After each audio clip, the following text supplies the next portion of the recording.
ओम नमः संभवाच मयभवाच नमः शंकराच महेश्वराच नमः धवळेश्वर महाप्रभो दीपं ज्योति परम ब्रह्म दीपं ज्योति जनार्दनः दीपाहरतु मे पापो पूजा दीप नमस्तुते। हे बाबा धवळेश्वर महाप्रभु संसार सुखी रखंतु। आज शुभ बुधवार रे समस्त श्रद्धालु भक्त मान को आशीर्वाद करंतु।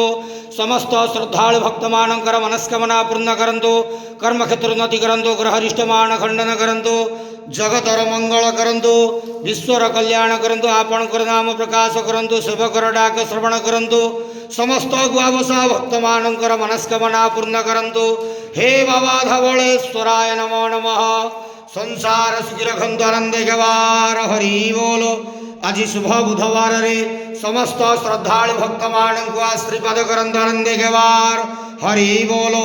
महाप्रभु धवळेश्वराय नमो नमः।